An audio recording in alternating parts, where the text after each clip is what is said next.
स्वामी जी, सिद्धाश्रम में प्रयोग किए जाने वाले विमानों की विशेषता क्या है? क्या वह हाल ही में प्रयोग किए जा रहे विमानों की ही भांति हैं अथवा उनसे भिन्न है? इस विषय पर कुछ प्रकाश डालिए।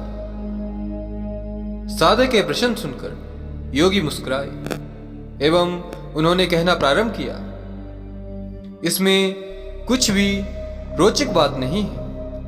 विमानों का प्रयोग सनातन काल से ही होता आया है। इन विमानों के वर्तमान समय में दो विभाग प्रमुख हैं, जिसमें असुर विभाग एवं देव विभाग के नाम से विख्यात है।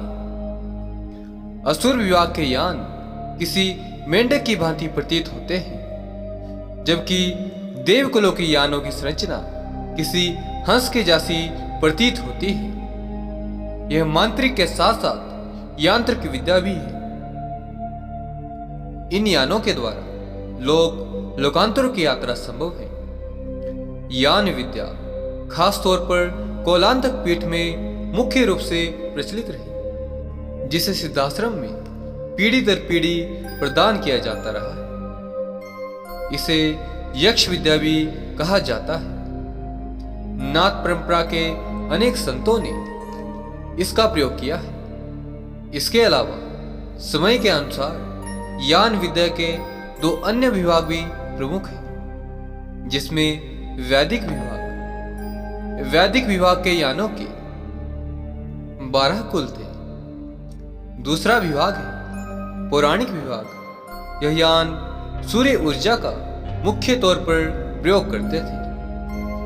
इन यानों के निचले स्तर के मध्य में एक छिद्र होता है।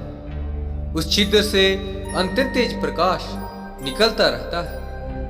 यदि यह यान कम ऊंचाई पर गमन कर रहे हैं तो इन यानों के नीचे आने वाली वस्तुएं जलकर भस्म हो जाती थी।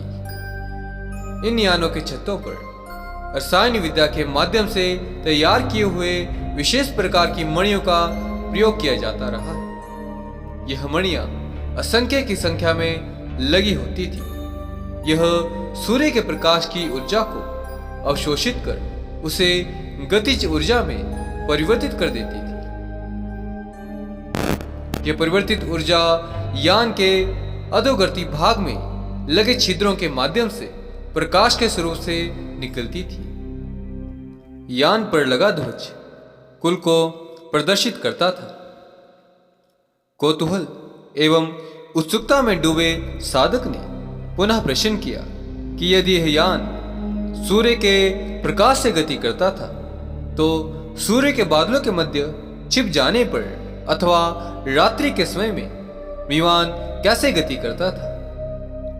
इस प्रश्न का उत्तर देते हुए बाबा ने कहा कि इस यान के मूल में 7 कुंभ स्थापित किए जाते थे। इन कुंभों में पारद के साथ साथ विशेष प्रकार के रसायन रखे जाते थे।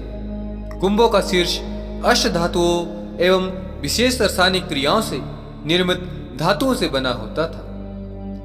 जैसे ही वह रसायन अष्ट धातुओं के संपर्क में आते थे तो दिव्य ऊर्जा उत्पन्न होती थी। अष्ट धातुओं के शीर्ष के मध्य में स्वर्ण से निर्मित कुछ तंतु बाहर निकले रहते थे, जो उस दिव्य शक्ति को उस यान के भीतर पहुंचाते थे। रात्रि काल में विमान उसी ऊर्जा के माध्यम से गति करता था। यह विमान मंत्र की ऊर्जा से परिपूरित होते थे।